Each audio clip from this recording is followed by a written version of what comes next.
2주 전 중국 당국이 자국 기업의 인공지능 그러니까 AI 칩 선두주자인 미국 엔비디아 제품 대신에 중국산 AI 칩을 구매하도록 압력을 가하고 있다는 사실이 알려졌는데 뒤늦게 그렇게 중국산 AI 칩으로 교체한다면 그 비용이 어마어마하게 든다 그러면서 미국 엔비디아 반도체를 계속 사용해야 된다 이런 공고가 나와서 이 중국의 허황된 반도체 굴기 집착을 또 드러냈습니다.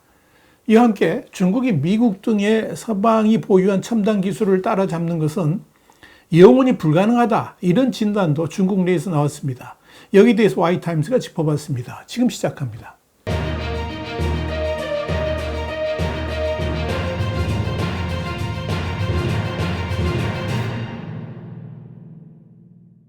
홍콩의 사우스차이나 모닝포스트는 15일 중국 정부 산하의 싱크탱크는 중국 본토의 데이터 센터가 중국산 AI 칩이 아니라 미국산 AI 칩을 사용할 것을 권한다 그러면서 만약 당국의 지시대로 중국산 AI 칩을 사용하게 될 경우에 엄청난 교체 비용이 들 것이라고 경고했다. 이렇게 보도했습니다.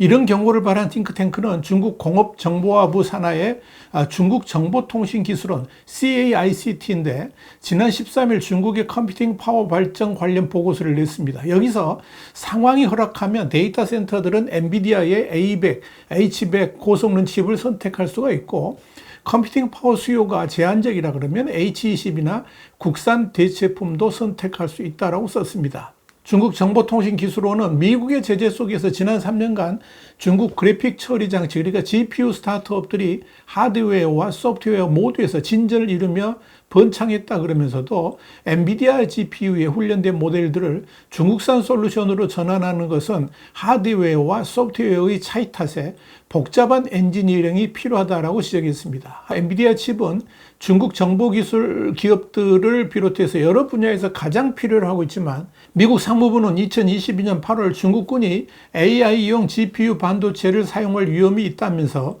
엔비디아와 AMD에 관련 반도체 중국 수출을 통제하고 있습니다. 이에 따라서 엔비디아의 가장 인기 있는 A100 그리고 H100의 중국 수출에 제동이 걸렸습니다.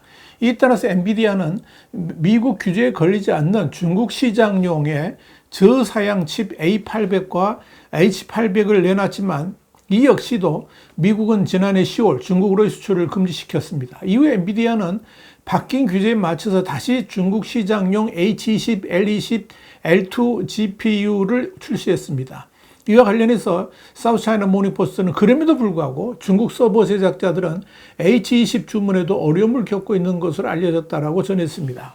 사우스차이나 모닝포스트는 이어서 중국 정보통신기술원의 자료에 근거해서 자체 추산한 결과 지난해 말 현재 중앙처리장치 그러니까 CPU와 GPU에 기반한 중국의 총 컴퓨팅 파워는 230 엑사플롭스로 전년 대비 27% 늘었다라고 설명했습니다. 여기서 1 엑사플롭스는 1초에 100경회의 연산 처리 능력을 말합니다. 사우스차이나 모닝포스트는 특히 AI 훈련과 추론을 위한 GPU 기반 컴퓨팅 파워는 전년보다 70% 증가해서 중국이 글로벌 경쟁 속에 AI 하드웨어 개발에 속도를 내고 있음을 보여준다 그러면서도 지방정부와 국영통신망 사업자, 민간 투자자들이 이 새로운 인프라에 돈을 쏟아부으면서 지난 6월 현재 중국에서는 250여 개의 인터넷 데이터 센터 IDC가 완공됐거나 건설 중이다 이렇게 전했습니다. 사우스차이나 모닝포스트는 이에 대해서도 업계 전문가들은 이런 시설 중 상당수가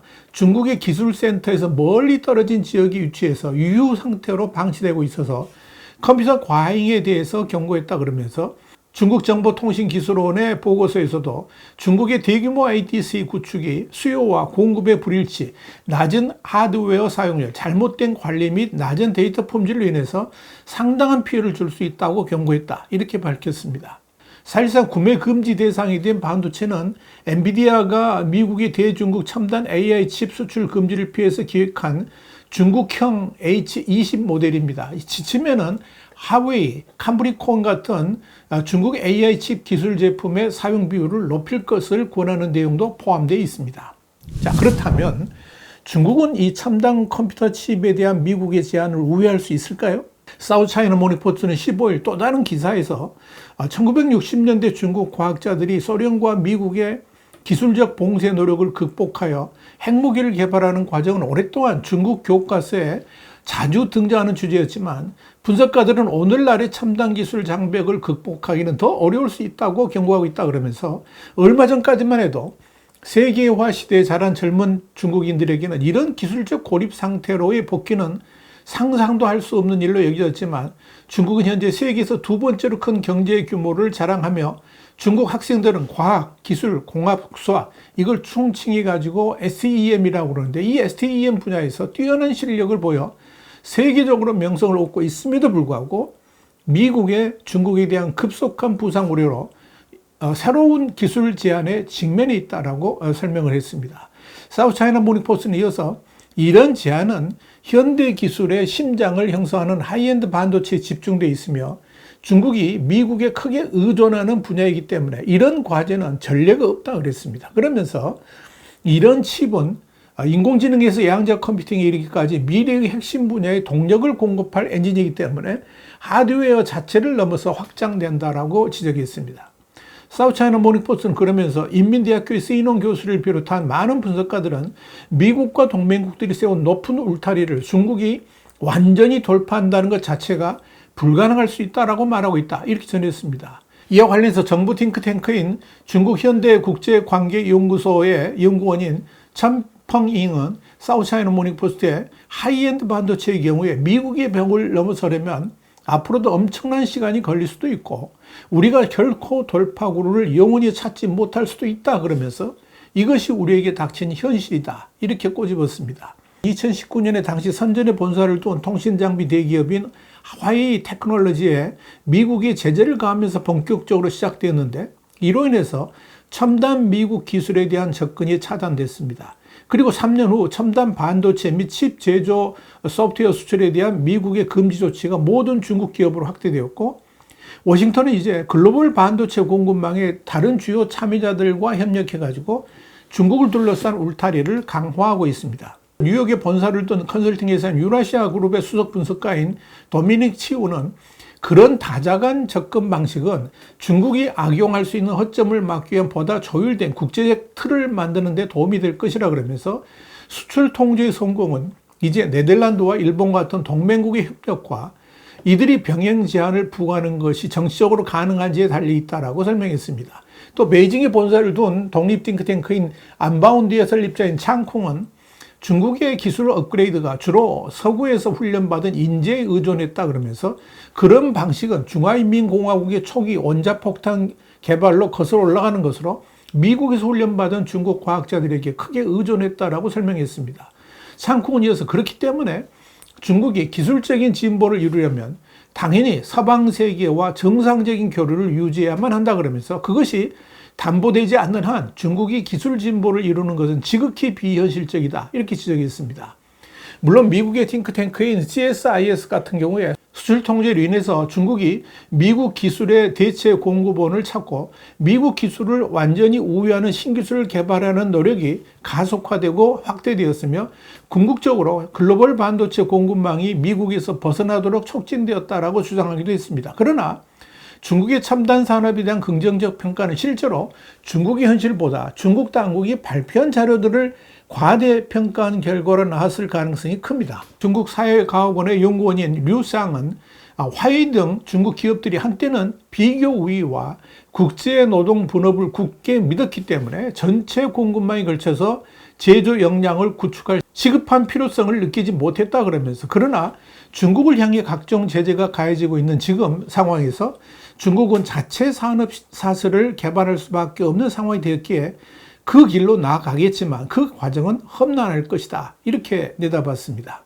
류상은 이어서 중국이 극좌일선 리소그라피 그러니까 네덜란드 기업 ASML이 주도하고 있는 분야를 말하는 거죠. 이 리소그라피와 같은 최첨단 칩 제조 기술을 완벽하게 터득하려면 수십 년이 걸릴 것이다 그러면서 중국이 현재 반도체 관련 첨단 기술과 관련한 역량을 갖추기 위해서 개발에 투자하는 규모도 전례가 없을 정도이긴 하지만 현실적으로는 매우 어려울 것이다 이렇게 진단했습니다. 사우스차이나 모닝포스트는 오늘 11월 미국 대선에서 누가 대통령이 당선이 되든 대중국 제재는 지금보다 훨씬 강화될 것이라고 내다봤습니다. 특히 유라시아 그룹의 치우는 미국은 수출 통제를 넘어서 미 재무부의 규칙이나 법률의 형태로 해외 투자 제한이 이루어질 것으로 예상된다 그러면서 이런 대중국 제재는 명확한 결승선이 없다고 말해도 좋을 것이다. 이렇게 설명했습니다. 워싱턴 스팀슨 센터의 중국 프로그램 책임자인 윤선도 사우스차이나 모닝포스트에 미국의 대중국 제재는 강화의 문제가 아니라 진화와 확장의 문제라 그러면서 미국은 중국이 따라잡을 수 있다 하더라도 빠르고 쉽지는 않을 것이라고 생각하고 있으며 미국은 이 시간 간격을 이용해서 이 분야와 다른 분야에서 중국에 비해서 더 많은 기술적 우위를 개발할 것이다. 이렇게 진단을 했습니다. 이렇게 중국 반도체를 두고 말들이 참 많기는 합니다만은 이 중국 내 전문가들이 스스로 고백하는 현실에 귀를 기울일 필요가 있을 겁니다. 이미 우리 신문도 정세 분석을 통해서 자세히 설명을 해드렸지만 화웨이가 7나노 칩을 개발해 스마트폰에 사용했다는 것도 그 실체가 무엇인지 모두 드러났고 중국의 AI 기술이 미국을 초월할 의지조차 상실했다는 것도 우리 신문이 자세하게 보도를 해드린 바 있습니다. 이것이 중국입니다. 그렇기 때문에 가끔씩 흘러나오는 중국 첨단 산업의 일치월장 기사에 절대 흥분할 필요가 없다는 것 다시 한번 알아야 될 것입니다. 와이타임즈 국제정세 분석의 주복이었습니다. 감사합니다.